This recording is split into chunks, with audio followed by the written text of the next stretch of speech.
అదరగొట్టే కారం రంగు రుచి ఆచి కారం పొడి.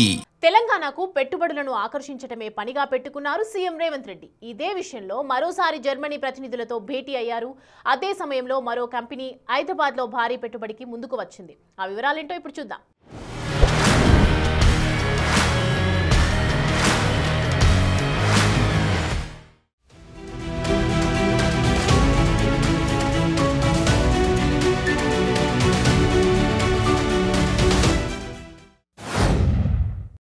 షేక్పేట్లో నిర్వహించిన జూబ్లీహిల్స్ ఉప ఎన్నిక ప్రచారంలో సీఎం రేవంత్ రెడ్డి పాల్గొన్నారు. ఈ సందర్భంగా ముస్లింలకు కాంగ్రెస్ పార్టీకి ఉన్న సంబంధాన్ని వివరించారు. దేశంలో, రాష్ట్రంలో ముస్లింలకు హస్తం పార్టీ ఎప్పటి నుంచో సమున్నత స్థానాన్ని కల్పించిందని గుర్తు చేశారు. తాను మొదటి నుంచి సెక్యులర్ భావాలు ఉన్న వ్యక్తినని, అయితే తాను చేసిన వ్యాఖ్యలను కొందరు వక్రీకరించారని తెలిపారు. అజారుద్దీన్ కు మంత్రి పదవి ఇవ్వటాన్ని బీజేపీ ఓర్చుకోలేకపోతోందని ఎద్దేవా చేశారు. సవాళ్లు విసిరిన నేతలంతా ఆధారాలు చూపిస్తే పారిపోతున్నారంటూ విమర్శించారు సీఎం రేవంత్ రెడ్డి.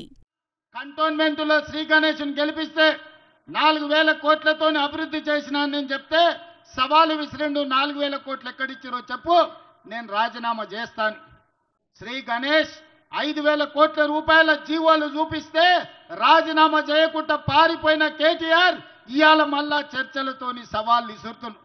నీలాంటి సన్నాసులు సవాలు విసురితే మా కాంగ్రెస్ పార్టీ కార్యకర్తలు పట్టించుకోరు. ఒకవేళ నువ్వు సవాలు విసిరేది నిజమే అయితే కంటోన్మెంట్లో శ్రీ గణేష్ తయారుగా ఉన్నాడు. అక్కడ నిధులు ఏమిచ్చిండ్రో నువ్వు వాటి జీవోలు ఇస్తాడు. నువ్వు రాజీనామాకు సిద్ధంగా అని చెప్పి ఇవాళ కేటీఆర్కు నేను సవాలు విసురుతున్నా. తెలంగాణ ప్రభుత్వం మంత్రిగా ప్రమాణ స్వీకారం చేసిన అజారుద్దీన్ కు శాఖలను కేటాయించింది. మైనార్టీ వెల్ఫేర్తో పాటు పబ్లిక్ ఎంటర్ప్రైజెస్ శాఖలను కేటాయిస్తూ సీఎం రేవంత్ రెడ్డి నిర్ణయం తీసుకున్నారు. శాఖల కేటాయింపు తరువాత సీఎంను అజారుద్దీన్ మర్యాదపూర్వకంగా కలిశారు. అమెజాన్ వెబ్ సర్వీసెస్ ప్రతినిధి బృందం తెలంగాణ ముఖ్యమంత్రి రేవంత్ రెడ్డితో సమావేశమైంది. తెలంగాణలో ఏడబ్ల్యూఎస్ ఆన్ గోయింగ్ సెంటర్లు, వాటి విస్తరణపై చర్చించింది. ఈ సమావేశానికి AWS data centre global head, infra public policy director హాజరయ్యారు. పెట్టుబడుల విషయంలో ప్రభుత్వ సహాయ సహకారాలుంటాయని సీఎం రేవంత్ రెడ్డి ఈ సందర్భంగా వారికి హామీ ఇచ్చారు.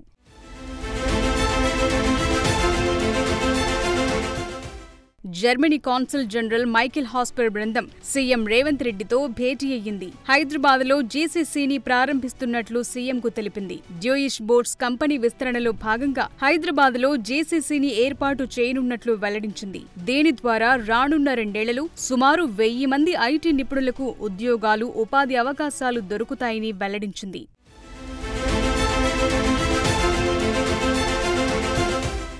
పెట్టుబడులకు తెలంగాణ ప్రభుత్వం పూర్తి అండగా ఉంటుందన్నారు సీఎం రేవంత్ రెడ్డి. హైదరాబాద్ను ఇన్నోవేషన్ హబ్ గా మార్చడానికి జర్మనీ సహకారం అవసరమని తనను కలిసిన ప్రతినిధులకు తెలిపారు. తెలంగాణ విద్యార్థులకు జర్మన్ భాష బోధించేందుకు టీచర్లను నియమించాలని సీఎం కోరారు. పెట్టుబడుల విషయంలో తెలంగాణ, జర్మనీ భాగస్వామ్యం మరింత బలపడాలన్నారు సీఎం. ఐటీ, ఫార్మా, ఆటోమొబైల్స్ రంగాల్లో జర్మనీ కంపెనీలను పెట్టుబడులు పెట్టమని సీఎం కోరారు. జీసీసీ ఏర్పాటుకు హైదరాబాద్ ఎంచుకున్నందుకు సీఎం ధన్యవాదాలు తెలిపారు.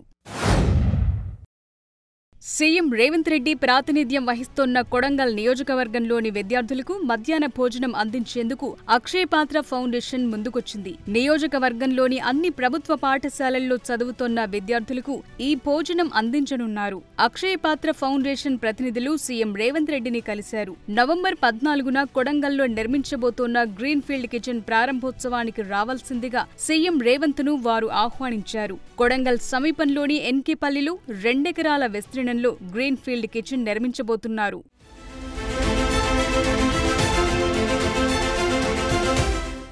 ఎస్ఎల్బీసీ ప్రాజెక్టు పనులను సీఎం రేవంత్ రెడ్డి పరిశీలించారు. ఎస్ఎల్బీసీ టన్నెల్ వద్ద నేషనల్ జియోఫిజికల్ రీసెర్చ్ ఇన్స్టిట్యూట్ సైంటిస్టులు ఎలక్ట్రోమాగ్నెటిక్ సర్వేను ప్రారంభించారు. ఈ సర్వేను సీఎం పర్యవేక్షించారు. సొరంగం తవ్వాల్సిన మిగిలిన 9 కిలోమీటర్ల మేర నీటిపారుదల శాఖ అధికారులు సర్వే చేపట్టారు. అత్యాధునిక సాంకేతిక పరిజ్ఞానం ద్వారా భూగర్భ స్థితిగతులను తెలుసుకునే అంశాలను ఈ సందర్భంగా శాస్త్రవేత్తలు వివరించారు.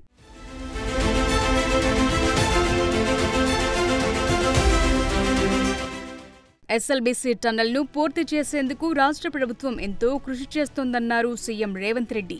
ఈ ప్రాజెక్టు 1983లో మంజూరైందని, ఇప్పటికీ పూర్తి కాకపోవటం బాధాకరమన్నారు. తెలంగాణ రాష్ట్ర ప్రభుత్వం ఏర్పడే నాటికి 30 కిలోమీటర్ల టన్నెల్ నిర్మాణం పూర్తయిందని, కేసీఆర్ ప్రభుత్వం 10 ఏళ్లలో మిగతా 10 కిలోమీటర్ల టన్నెల్ పూర్తి చేయలేదన్నారు. ప్రపంచంలో ఎక్కడ కూడా 42 కిలోమీటర్ల టన్నెల్ ప్రాజెక్టు ప్రపంచంలోనే లేదు.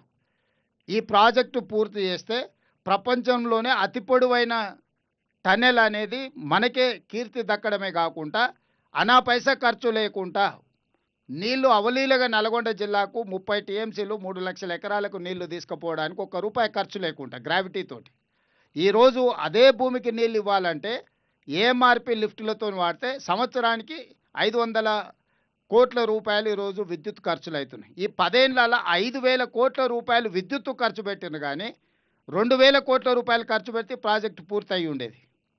ఈరోజు కూడా పెరిగిన అంచనాలు 20 ఏళ్ల తర్వాత లెక్కేస్తే కూడా 4,600 కోట్ల రూపాయలతోని ప్రాజెక్టు పూర్తవుతుంది. రంగారెడ్డి జిల్లా చేవెళ్ల మండలం మీర్జాగూడ వద్ద జరిగిన రోడ్డు ప్రమాద ఘటనపై సీఎం రేవంత్ రెడ్డి స్పందించారు. ప్రమాదం జరిగిన తరువాత పరిస్థితిని ఎప్పటికప్పుడు ఉన్నతాధికారులతో సమీక్షించారు. ఆ రోజున సీఎం ఆదేశాల మేరకు సెక్రటేరియట్లో కంట్రోల్ రూమ్ను ఏర్పాటు చేశారు. తెలంగాణలో మెడికల్ పీజీ మేనేజ్మెంట్ కోటా సీట్ల విషయంలో సీఎం రేవంత్ రెడ్డి సంచలన నిర్ణయం తీసుకున్నారు. ఏకంగా 85% తెలంగాణ విద్యార్థులకే ఇవ్వాలని నిర్ణయించారు. ఇప్పటి వరకు మేనేజ్మెంట్ కోటా సీట్లన్నీ ఆల్ ఇండియా కేటగిరీలో భర్తీ చేసేవారు. కానీ ఇక మీదట 85% సీట్లు తెలంగాణ వారికే ఇవ్వాలని రేవంత్ రెడ్డి ఆదేశించారు. వైద్య ఆరోగ్య శాఖ మంత్రి దామోదర రాజనరసింహ విజ్ఞప్తితో మేనేజ్మెంట్ కోటాలో 85% సీట్లు లోకల్ విద్యార్థులకు కేటాయించేందుకు CM Revanth Reddy green signal ఇచ్చారు. దీనిపై ఉత్తర్వులు జారీ చేయాలని హెల్త్ సెక్రటరీని సైతం సీఎం రేవంత్ రెడ్డి ఆదేశాలు జారీ చేశారు.